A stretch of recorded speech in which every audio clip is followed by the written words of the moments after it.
Question, qu'est-ce qu'elles veulent les femmes? Bon, je vous fais une petite courte vidéo. J'ai un truc qui me prend aux tripes quand j'entends des mamans qui parlent de leur couple. Et notamment le fait que le papa ne s'implique pas pendant la préparation à l'accouchement. Et puis, à contrario, en postpartum, j'en ai beaucoup qui se divisent, qui se disputent, qui ne sont pas sur la même longueur d'onde. Il y a une pression énorme, des burn-out, vraiment des dépressions. La maman, elle fait tout ce qu'elle peut, mais elle se sent jugée et pas accompagnée par qui que ce soit. En fait, elle est à bout, elle ne dort pas, elle fait tout ce qu'elle peut.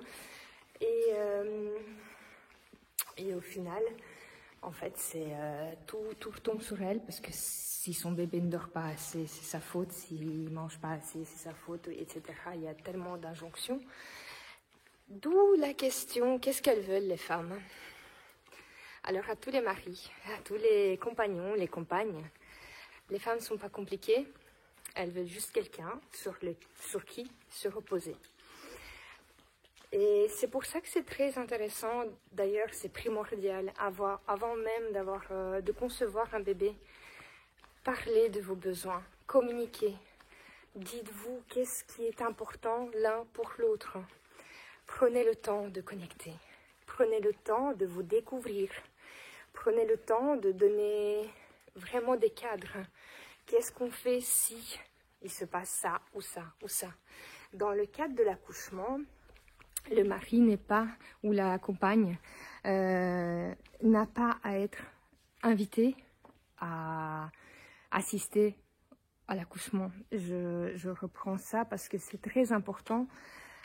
Vous êtes acteur principal de ce qui va se passer.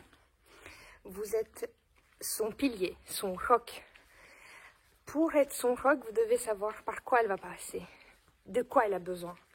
Quelles sont les étapes, quel est le processus qu'elle va traverser pour donner naissance et renaître elle-même.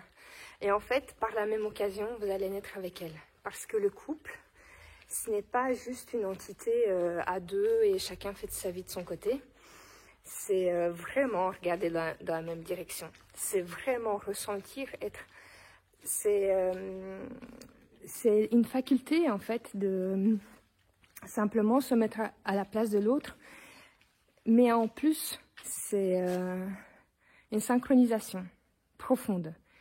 Je ressens la même chose que mon partenaire, et en ressentant la même chose, on sécrète les mêmes hormones. D'ailleurs, il y a des études qui le prouvent. Pendant l'accouchement, les mamans qui sécrètent l'ocytocine, l'endorphine, etc., les papas également, que ce soit même pour la montée de lait, même s'ils n'en ont pas la possibilité d'allaiter, et encore dans certains tribus apparemment oui, mais ça c'est un autre débat. Vous sécrétez les mêmes hormones, donc vous comprenez ce que la personne vit, en sachant de quoi elle a besoin, donc le processus par lequel elle va passer, vous allez pouvoir anticiper ce besoin. Anticiper également, donc dans la phase de désespérance, vous savez qu'elle va être à bout. Ce n'est pas grave, n'ayez pas peur. Sachez être un roc, sachez être cette montagne sur laquelle elle se repose, sur laquelle elle peut se laisser aller, parce qu'elle est en sécurité. Accoucher, c'est vraiment se sentir en sécurité et répondre à tous nos besoins physiologiques. Une fois que ça c'est fait, ça coule tout seul. Et donc, pourquoi? Qu'est-ce qu'elles veulent les femmes? Elles veulent quelqu'un sur qui elles peuvent compter.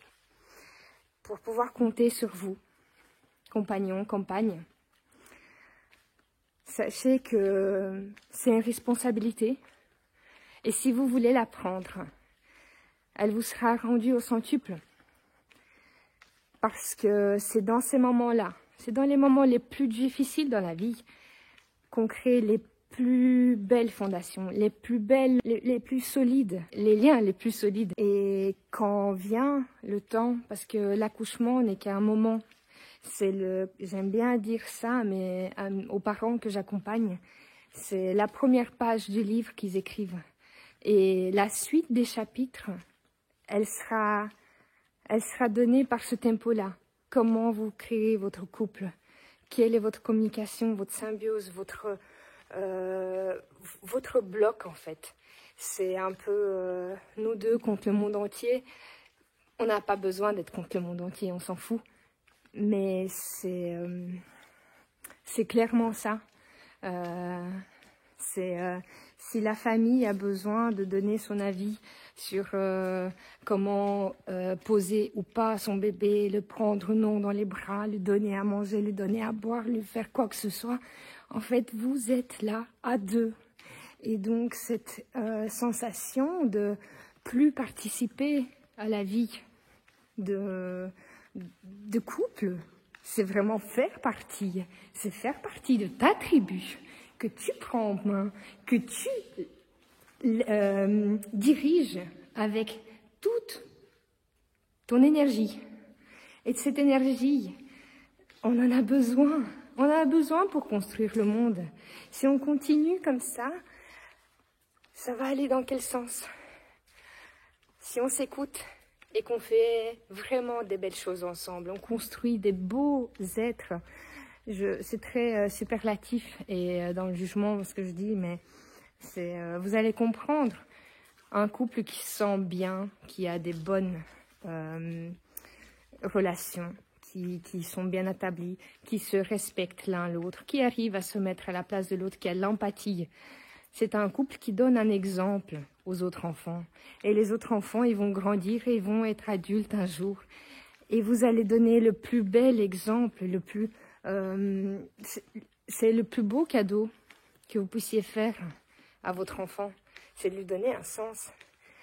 Comment se comporter, comment être, comment vivre, comment avoir sa place. Parce que c'est ça aussi, avoir sa place dans son couple, avoir sa place dans sa tribu, avoir sa place dans le monde qui construit dans la société. Donc voilà, c'est une petite vidéo pour vous dire que on a besoin de plus de liens, de plus de empathie, de synchronisation et d'amour. Allez, ciao, à bientôt.